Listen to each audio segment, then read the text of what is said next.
자, 오늘 말씀은 말라기서 1장 1절로 14절까지 말씀입니다. 함께 읽습니다. 여호와께서 말라기를 통하여 이스라엘에게 말씀하신 경고라. 여호와께서 이르시되 내가 너희를 사랑하였노라 하나 너희는 이르기를 주께서 어떻게 우리를 사랑하셨나이까 하는도다. 나 여호와가 말하노라. 에서는 야곱의 형이 아니냐. 그러나 내가 야곱을 사랑하였고 에서는 미워하였으며 그의 산들을 황폐하게 하였고 그의 산업을 광야의 이리들에게 넘겼느니라. 에돔은 말하기를 우리가 무너뜨림을 당하였으나 황폐된 곳을 다시 쌓으리라 하거니와 나 만군의 여호와는 이르노라. 그들은 싸울지라도 나는 헐리라. 사람들이 그들을 일컬어 악한 지역이라 할 것이요 여호와의 영원한 진노를 받은 백성이라 할 것이며 너희는 눈으로 보고 이르기를 여호와께서는 이스라엘 지역 밖에서도 크시다 하리라.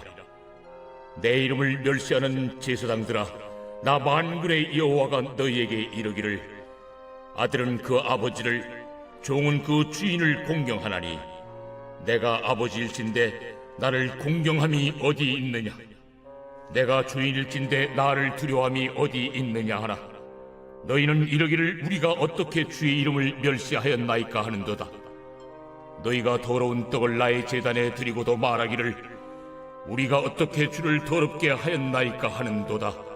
이는 너희가 여호와의 식탁은 경멸히 여길 것이라 말하기 때문이라. 너희가 눈먼 희생제물을 바치는 것이 어찌 악하지 아니하며 저는 것 병든 것을 드리는 것이 어찌 악하지 아니하냐. 이제 그것을 너희 총독에게 드려보라. 그가 너를 기뻐하겠으며 너를 받아주겠느냐. 만군의 여호와가 이르노라. 너희는 나 하나님께 은혜를 구하면서 우리를 불쌍히 여기소서 하여보라. 너희가 이같이 행하였으니 내가 너희 중 하나인들 받겠느냐. 만군의 여호와가 이르노라. 너희가 내 제단 위에 헛되이 불사르지 못하게 하기 위하여 너희 중에 성전문을 닫을 자가 있었으면 좋겠도다. 내가 너희를 기뻐하지 아니하며 너희가 손으로 드리는 것을 받지도 아니하리라. 해 뜨는 곳에서부터 해 지는 곳까지 이방 민족 중에서 내 이름이 크게 될 것이라.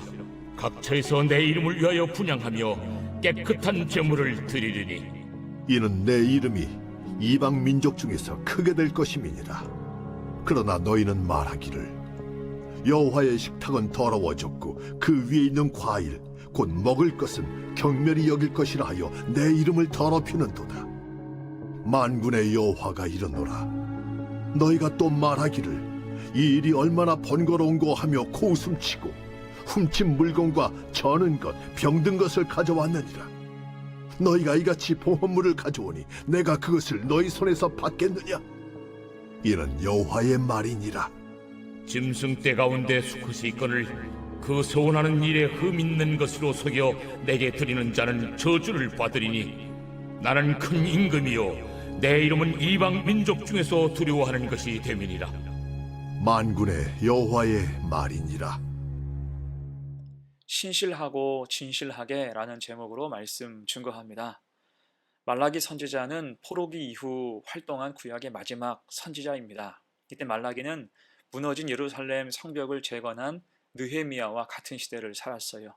그의 이름은 나의 사자, 메신저라는 뜻으로 하나님께서는 말라기 선지자를 통하여 구약의 마지막 말씀을 맡기시고 세례 요한의 사역이 시작될 때까지 약 400년간 침묵하셨죠. 그래서 이 말라기서는 비록 4장밖에 되지 않지만 이후 400년의 침묵을 생각할 때 중요한 의미가 있다 할 수 있습니다.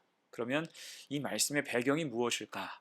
그 시대는 예루살렘 성전과 성벽이 다시 세워졌지만 이후로는 좀 지지부진했어요.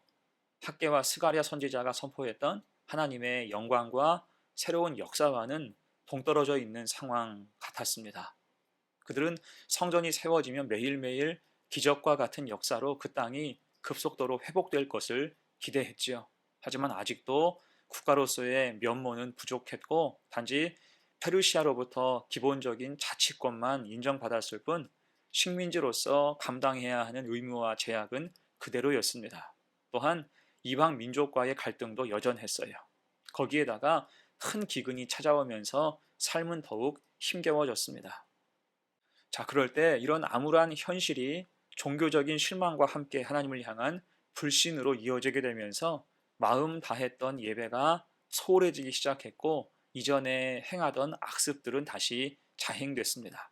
이를 보고 말라기 선지자는 무감각해진 신앙의 경종을 울리면서 오늘 말씀을 증거하는 거예요.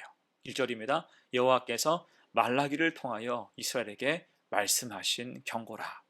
여기서 경고는 하나님의 관심이며 선하신 뜻을 의미하죠. 또 이어서 하나님 사랑을 말합니다. 2절이에요. 여호와께서 이르시되 내가 너희를 사랑하였노라. 사랑하신다 말씀하십니다. 그런데 이에 대한 이스라엘 반응이 어떻습니까? 한없이 차가워요. 2절 중반입니다. 너희는 이르기를 주께서 어떻게 우리를 사랑하셨나이까 하는도다. 지금 하나님은 생생한 음성으로 내가 너희를 사랑하였노라 말씀하시는데 그에 대해 이스라엘은 그 방법과 의문을 제기하며 항의하는 거예요. 주께서 어떻게 우리를 사랑하셨나이까? 이 말은 하나님의 조건 없는 사랑에 대해서 그들은 조건적인 사랑을 요구하는 것과 같습니다. 사랑한 증거를 좀 달라라는 그런 항의죠. 하나님은 이스라엘 전 역사 속에서 그토록 사랑하셨건만 당장 이스라엘은 힘든 현실로 말미암아 그 사랑을 다 잊고 있었다는 것입니다. 이렇게 반문하는 이스라엘 향해서 이제 하나님은 구체적인 증거를 들어서 말씀하시죠. 그것이 본문 2절 하반절부터 3절까지 말씀입니다. 나 여호와가 말하노라. 에서는 야곱의 형이 아니냐. 그러나 내가 야곱을 사랑하였고 에서는 미워하였으며 그의 산들을 황폐하게 하였고 그의 산업을 광야의 이리들에게 넘겼느니라. 하나님께서는 에서가 야곱의 형임에도 동생인 야곱을 사랑하셨죠. 곧 하나님은 장자를 가문의 후계로 삼던 전통을 깨트리시고 야곱을 약속의 후손으로 삼아주셨습니다. 그 야곱이 오늘날 이스라엘의 조상이 됐죠. 곧 이 말은 하나님의 선택하심은 무조건적이고 근원적이며 영원히 변치 않으시는 사랑이라는 것입니다. 그 마음으로 지금까지 사랑하셨다는 거예요. 여러분 탕자의 비유를 생각해 보세요. 집 나간 탕자는 돈이 다 떨어지고 배고파지자 그때서야 아버지 품을 그리워했지만 아버지는 그 아들이 나간 이후로 끊임없이 돌아오기를 기다렸습니다. 하나님 사랑도 마찬가지죠. 하나님은 그 백성을 전 역사 속에서 변함없이 사랑하시며 그들이 비록 죄악 가운데 있다 할지라도 그들이 돌아올 것을 기다리셨어요. 그러나 유다 백성들은 그 사랑을 모르고 하나님 사랑을 단순한 물질적인 복과 편안한 삶을 주시는 것만으로 생각했습니다. 그리고 당장 힘들다고 불평하고 원망하면서 주께서 어떻게 우리를 사랑하셨나이까? 이런 식으로 지금 항의했다는 거예요. 자, 그러면 이들은 하나님 사랑을 왜 이토록 이해하지 못할까요?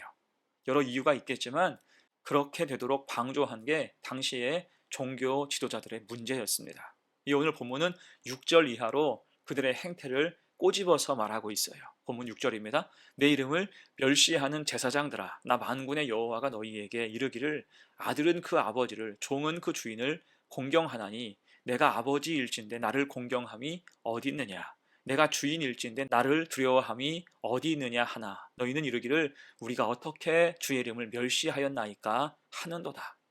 자, 한마디로 그들은 하나님을 멸시했어요. 제사장이라는 사람들이 하나님을 경외하지 않았습니다. 섬기는 척만 했을 뿐이에요.